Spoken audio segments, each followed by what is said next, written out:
I am a speech language pathologist, and today we are going to be talking about 3 reasons I have against becoming an SLP and 3 reasons to become an SLP. This for anyone who might be thinking about entering the field. Number 1, my first reason to not become an SLP is that it is very, very expensive. Graduate school put me into a huge amount of debt.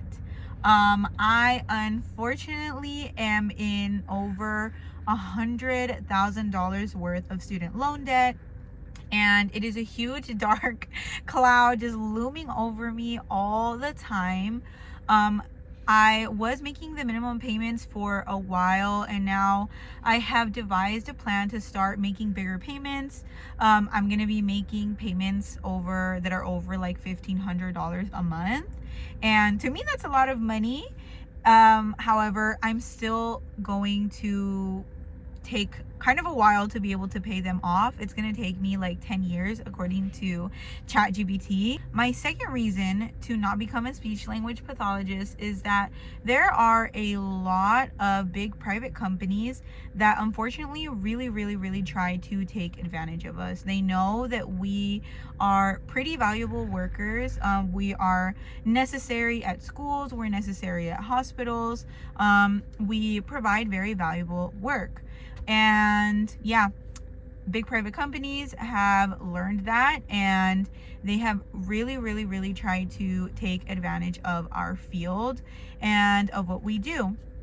And I personally worked for a few private companies when I first started out, right after I graduated. It almost made me want to not be an SLP, and thankfully I realized that it was the companies taking advantage of me and not necessarily the work itself.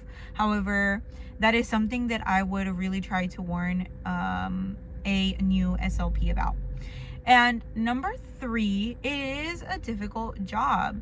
It is a pretty big workload. It can be a lot of pressure. It's a helping field, so you are constantly kind of feeling stressed and pressured to help people, and you're almost like a detective in a way. You're trying to figure out like what the problem could be of why someone is having difficulty communicating.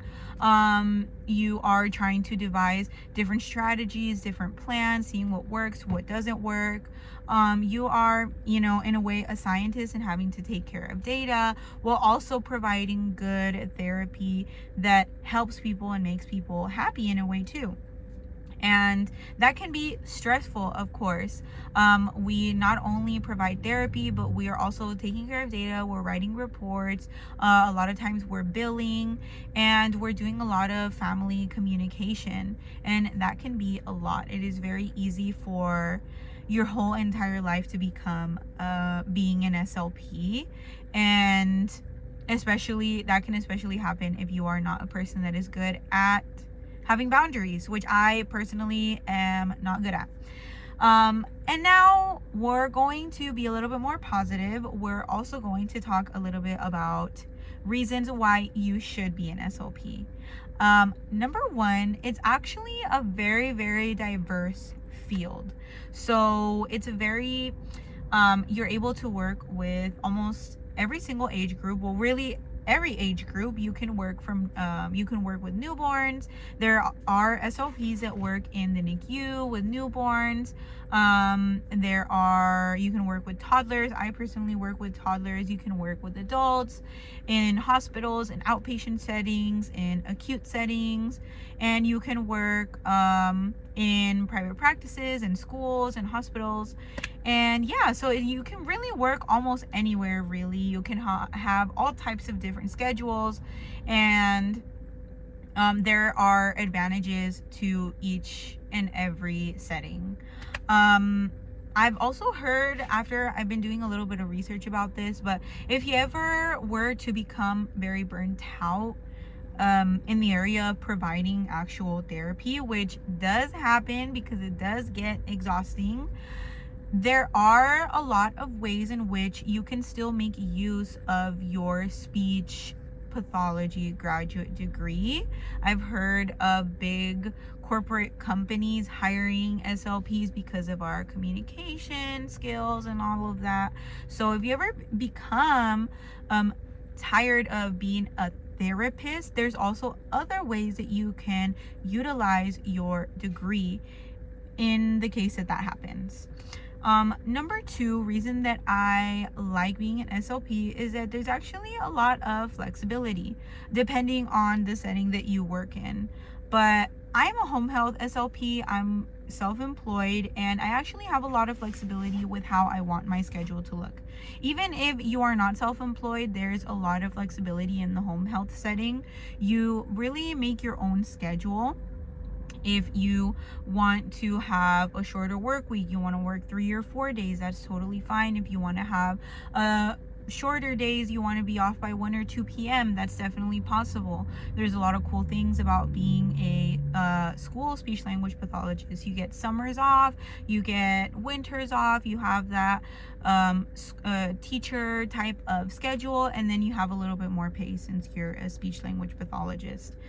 So there's like a lot of flexibility. With me personally, I can also take vacations whenever I want to. I can take time off whenever I want to, which is really cool. I just really love being my own boss, and I really like having that flexibility in my life. And number three is that you can actually make pretty good money if you are smart about where you work, the type of setting where you work. You establish good boundaries, and you do your research about each setting and what the pay is. Personally, in the home health setting, as being a self-employed speech language pathologist, I don't have to work so much, and I can still make a pretty good pay. If you really want to, as a home health or as a self-employed speech language pathologist, which is really not that difficult to do. I did it after 1 year of being a speech language pathologist. If you really wanted to, you can make over $200,000 a year, even after just 1 or 2 years of being an SLP. You do have to take on more clients and stuff. To do that, to break like the 200K scale, you do need to see like around 30 clients, if not a little bit more, per week. And honestly, I don't know how sustainable that is. I was seeing 30 clients a week myself, and I've gotten really burnt out. So that is one other reason of why I like being a speech language pathologist. Of course, on top of the whole, we're helping people and we're helping families. That's an obvious. I'm not going to emphasize that as much right now because we already know that. That's already a great thing about our field. I love being able to help people. I love children, and I do like what I do a lot. However, I also just wanted to make a video talking about just like logistics of the benefits and the difficulties of it as a job itself. So there's that, and please let me know if you have any questions. I'm gonna be trying to make more videos. I want to get over my fear of filming myself and posting videos, so I might make videos here in my car because I'm in my car a lot, so it is what it is.